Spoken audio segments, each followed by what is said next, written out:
آخری چیز ہے، اس کے بعد بھی اگر آنکھ نہیں کھلتی کسی انسان کی تو میں نہیں سمجھتا کہ وہ اپنے گرد اس نے جو یہ فلا تزکوا انفسکم، اس نے جو اپنے گرد تزکیہ نفس کا ایک مصنوعی حالہ بنا لیا ہے، کبھی بھی وہ اس حالے سے نکل سکے گا اگر اس حدیث سے بھی آنکھ نہ کھلی۔ اور وہ حدیث کیا ہے؟ مولانا اشرف علی تھانوی نے اس کو اپنے جو خطبات جمعہ ہیں ان میں نقل کیا ہے، بیہقی کی روایت ہے۔ اوحى اللہ عز وجل الى جبرائیل علیہ الصلوۃ والسلام ان اقلب مدینۃ کذا وکذا باہلھا، اللہ نے حکم دیا حضرت جبرائیل کو فلاں فلاں بستیوں کو الٹ دو اس کے رہنے والوں سمیت۔ قال فقال، حضور نے فرمایا، اس پر حضرت جبرائیل نے عرض کیا بارگاہ خداوندی میں، ان فیہا عبدک فلانا لم یعصک طرفۃ عین، پروردگار اس بستی کو الٹ دوں، اس میں تو تیرا فلاں بندہ بھی ہے جس نے کبھی پلک جھپکنے جتنی دیر بھی معصیت میں بسر نہیں کی۔ اب آپ اندازہ کیجئے، یہ جو ہے نا اپنے آپ کو رگڑنا اور مانجنا اور پوری زندگی رگڑنے میں اور مانجنے میں لگا دینا، ہم بعض بزرگوں کے تذکرے میں سنتے ہیں اتنے اللہ والے تھے، اتنے اللہ والے تھے کہ ان کا گھوڑا بھی کوئی مشکوک دانہ نہیں کھاتا تھا،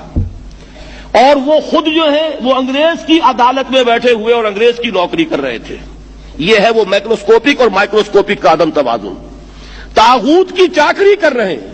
انگریز کی ملازمت کر رہے ہیں، انگریز کے قانون کی تنفیذ کے اندر اعلی کار بن رہے ہیں، لیکن ذاتی تقوی اور ذاتی نیکی اور ذاتی للہیت جو ہے اس کا معیار یہ ہے کہ ان کا گھوڑا بھی مشکوک چارہ اور مشکوک کھانا نہیں کھا سکتا۔ یہ ہے وہ عدم توازن، اس کو نوٹ کیجئے گا، جس کو کہ اس حدیث میں محمد الرسول اللہ صلی اللہ علیہ وسلم نے واضح کر دیا کہ حضرت جبرائیل عرض کرتے ہیں کہ اللہ فلاں بستی کو الٹ دوں،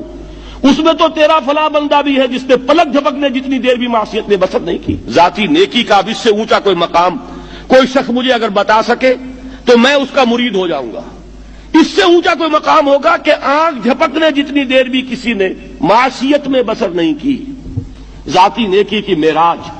لیکن حکم کیا ہوا بارگاہ خداوندی سے؟ قال فقال، حضور نے فرمایا، اللہ تعالیٰ نے حکم لیا جبرائیل کو، اقلب علیہ وعلیہ، الٹو اس بستی کو، پہلے اس بدبخت پر پھر دوسروں پر۔ کیوں؟ فإن وجهه لم يتمعر في ساعة قط، اس لیے کہ اس کا چہرہ کبھی میری غیرت میں سرخ نہیں ہوا، اس چہرے کا رنگ نہیں بدلا۔ بے غیرت انسان، بدیاں پھیلتی رہیں، میرے دین کو روندا جاتا رہا، میری شریعت کی دھجیاں بگڑتی رہیں،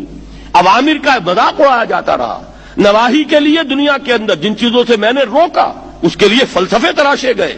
اور یہ لگا رہا مست رکھو ذکر و فکر صبح گاہی میں اسے، یہ سوائے ذاتی اپنے اس اصلاح کے اور ذاتی تقوی کے اور ذاتی نیکی کے اور ذاتی عبادت گزاری کے یہ میدان میں نہیں آیا، اس کا خون نہیں کھولا کبھی، اس کے چہرے کا رنگ متغیر نہیں ہوا، لہذا یہ دوہرا مجرم ہے۔ یہ ہے وہ تصور جو یہاں پر نوٹ کیجئے۔ ہاں، اس کے یہ معنی بھی نہیں ہے کہ نماز بھی نہیں پڑھ رہے، روزہ بھی نہیں رکھ رہے، اقامت دین کے کارکن ہیں، فرض نماز آ گئی ہے وہ چلی جا رہی ہے، جماعت کا کوئی اہتمام نہیں ہے۔ اب یہ دو انتہائیں ہیں، ایک انتہا یہ کہ وہ تزکیہ نفس جو ہے اسی میں وہ رگڑنے اور مانجنے کا عمل جاری ہے، ایک یہ کہ اس کا سرے سے کوئی تعلق ہی نہیں، اپنی ذات سے بحث ہی نہیں۔ وہ کیفیت وہ ہو گئی ہے جو یہود کی آئی ہے قرآن مجید میں کہ تامرون الناس بالبر وتنسون انفسکم وانتم تتلون الکتاب، کیا تم لوگوں کو نیکی کا حکم دیتے اور اپنے آپ کو بھول جاتے ہو؟ یہ دوسری انتہا ہے۔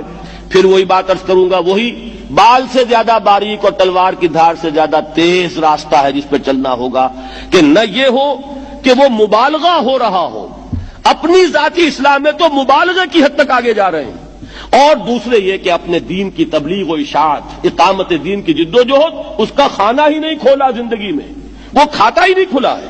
یہ ایک انتہا ہے۔ دوسری انتہا یہ ہے کہ انسان یہ سمجھے اپنے آپ کو کہ میں تو مجاہد فی سبیل اللہ اور دین کا کارکن اور دین کا میں اللہ کے دین کو قائم کرنے کی جدوجہد کرنے والا ہوں، جبکہ حال یہ ہو